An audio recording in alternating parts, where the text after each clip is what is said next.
दोस्तों कुरान पाक में अल्लाह ताला सूरह अनफाल में फरमाता है कि अगर कुफार अमन मुआहदे की तरफ माइल हो जाएं तो तुम भी माइल हो जाओ।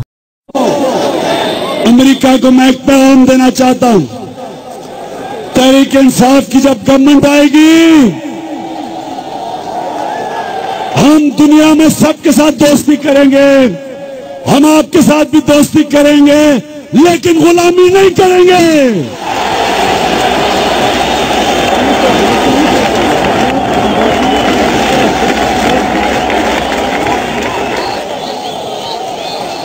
हम आपकी मदद करेंगे अफगानिस्तान में निकलने से, हम आपकी मदद करेंगे कि आप किसी तरह अफगानिस्तान से अपनी जान बचा के निकल जाएं, लेकिन हम आपके लिए कोई मिलिट्री ऑपरेशन नहीं करेंगे। तहरीक इंसाफ सबसे पहले दो चीजें कहेगी, गौर से सुना, दो चीजें कहेगी।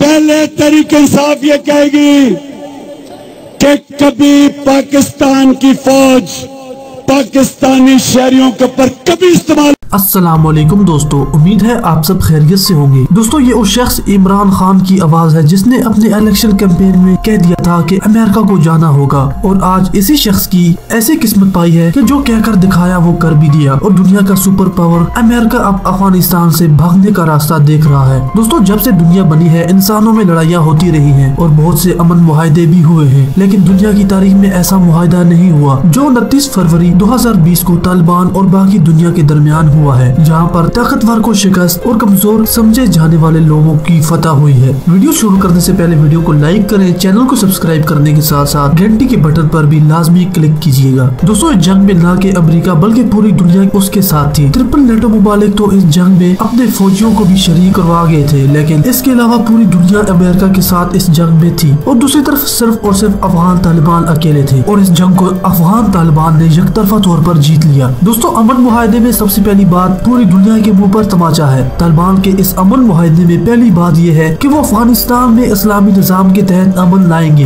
कि इन तमाम लिबरल्स और तमाम कमतर लोगों के मुंह पर तमाचा है जो इस्लामी निजाम को पुराना निजाम कहते नहीं थकते, और आज दुनिया उस इस्लामी निजाम के आगे झुकने को तैयार होगी। दुनिया जहाँ के तमाम हथियार इस्तेमाल करने के बावजूद आज अमेरिका की ये शिकस्त पूरी दुनिया के मुंह पर तमाचा है। जो लोग हथियारों को ही सब कुछ समझते हैं कि उन्हीं हथियारों से जीत हो सकती है, तो आज उनकी हार हुई है। दोस्तों जब अफगानिस्तान में अमेरिका ने हमला किया था तो पूरी दुनिया के दबाव से उसने पाकिस्तान को रास्ता देने पर भी मजबूर कर दिया, और पाकिस्तान पूरी दुनिया के आगे मजबूर हो गया। मुगल मुशर्रफ के तमाम अरब मुमालिक समेत सबने पाकिस्तान को धमकी दे दी थी, लेकिन पाकिस्तान इस जंग से अमेरिका का इस तरह जनाजा निकालना चाहता था कि अमेरिका खुद यहाँ से भागने पर मजबूर हो जाए, और वो अमेरिका तालिबान के आगे झुक गया और यकतरफा मुआहदा कर लिया। दोस्तों एक और बात जो मरहूम जनरल हमीद गुल ने कही थी कि जब अमेरिका अफगानिस्तान से चला जाएगा तो इंडिया और इसराइल का क्या होगा, जिन्होंने अफगानिस्तान में बड़ी सरमायाकारी कर रखी है। उन्होंने वफात से पहले ही दुनिया को बता दिया कि इंडियन राह की सबसे बड़ी नाकामी ये है कि जब अफगानिस्तान से अमेरिका चला जाएगा तो इन्हें वहाँ पर शिकस्त होगी। दोस्तों अफगानिस्तान का इलाका जबल सरा है। यह इलाका अमेरिका ने कब्जा करके इसराइल और इंडिया की खुफिया एजेंसियों को दे दिया था। अमेरिका की ब्लैक वाटर, इसराइल की मोसाद और इंडियन राह यहाँ पर पाकिस्तान और चाइना के खिलाफ कार्रवाइयाँ करने में मसरूफ थी, और उन्होंने पाकिस्तान में हमले करके इंडियन नवाज लोगों को इस्तेमाल किया, जिन्होंने पाकिस्तान में हर कम्युनिटी को निशाना बनाया। और अब जब तालिबान की हुकूमत आने वाली है तो उन सबको सबसे ज्यादा परेशानी है। दोस्तों इंडिया में आज मातम का समा है। उनका मातम इस हवाले से भी है कि अमेरिका चला जाएगा तो इंडिया को अफगानिस्तान से अपने कर्जे तो निकालने पड़ेंगे, अगर न निकाले तो गाजर और मूली की तरह काट दिए जाएंगे। ये खौफ तो था, लेकिन अब एक और खौफ भी है, वो ये कि अगर अफगानिस्तान में तालिबान की हुकूमत बन जाती है तो ये कश्मीर पर हमला कर सकते हैं और इस पर कब्जा करके आगे इंडिया में भी बढ़ सकते हैं। दोस्तों आज से कई साल पहले जनरल हमीद गुल ने भी कहा था कि जब अमेरिका अफगानिस्तान से निकलेगा उसी अरसे में आपको कश्मीर आजाद होता दिखाई देगा। दोस्तों अगर आप अज़ल से तारीख उठाकर देख ले तो आपको पता चलेगा कि अफगानिस्तान ने हमेशा इंडिया पर हमला किया है। पहले महमूद गजनवी, फिर अब्दाली,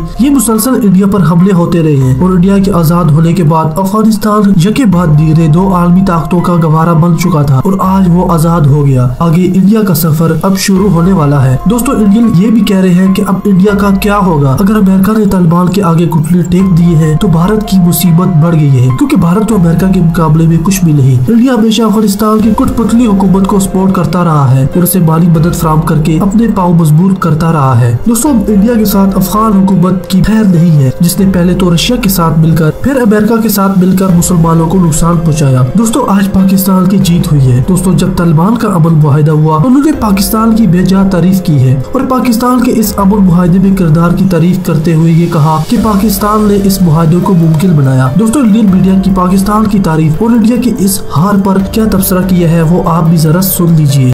खत्म होगी 20 साल से जारी जंग, तालिबान से हाथ मिलाएंगे ट्रंप, अफगानिस्तान से लौटेंगे अमेरिका के सैनिक, भारत की बढ़ सकती है मुसीबत। अमेरिका और तालिबान के बीच हो रहे समझौते में अफगानिस्तान की सरकार आधिकारिक तौर पर शामिल नहीं है, लेकिन माना जा रहा है कि समझौते के बाद अमेरिका की सेनाएं जल्द ही अफगानिस्तान से लौट जाएंगी। इसके बाद अफगानिस्तान में क्या होगा कोई नहीं जानता। Part because we know that President Trump really wants to withdraw troops from Afghanistan, and this would hypothetically allow him to do that. There's also a strong desire on the part of the U.S. military to reach a political settlement because they, again, believe that the war is not going to be won militarily. They've tried all sorts of different strategies. They've tried different troop levels, and the war has essentially been in a stalemate for years now.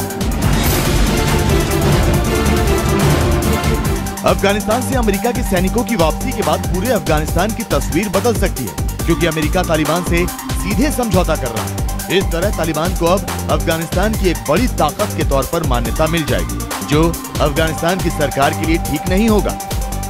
Taliban की जो मानसिकता इस पूरे वार्ता को लेकर इस तरह की है कि वो तालिबान इसको अपनी विजय के रूप में देख रहा है, वो अमेरिका के विड्रॉल को अपनी विजय के रूप में देख रहा है, और यही मुझे लगता है कि अमेरिका के लिए एक बहुत ही खतरनाक स्थिति है। अमेरिका के अफगानिस्तान में कदम रखने से पहले वहां तालिबान की ही सरकार थी, जिसे अमेरिका ने उखाड़ फेंका था। अब उसी तालिबान से अमेरिका हाथ मिला रहा है, इसलिए अफगानिस्तान के भविष्य को लेकर आशंकाएं और बढ़ गई हैं। क्योंकि समझौते के बाद अब तालिबान को अफगानिस्तान की एक बड़ी ताकत के तौर पर मान्यता मिल गई, इसलिए तालिबान फिर अफगानिस्तान में सत्ता का संघर्ष शुरू कर सकता है। यही नहीं, तालिबान की वजह से पूरे देश में कट्टरपंथी मजबूत हो सकते हैं, जिसके बाद अफगानिस्तान में गृह युद्ध भी छिड़ सकता है। दरअसल तालिबान और अफगानिस्तान सरकार एक दूसरे के विरोधी हैं। तालिबान अफगानिस्तान सरकार को अमेरिका की कठपुतली सरकार बताकर मान्यता नहीं देता और अफगानिस्तान सरकार तालिबान को नहीं मानती। इन दोनों के बीच अब तक अमेरिका दीवार बनकर खड़ा रहता था, लेकिन उसके अफगानिस्तान छोड़ने के बाद यहाँ फिर से गृह युद्ध छिड़ने की आशंका है।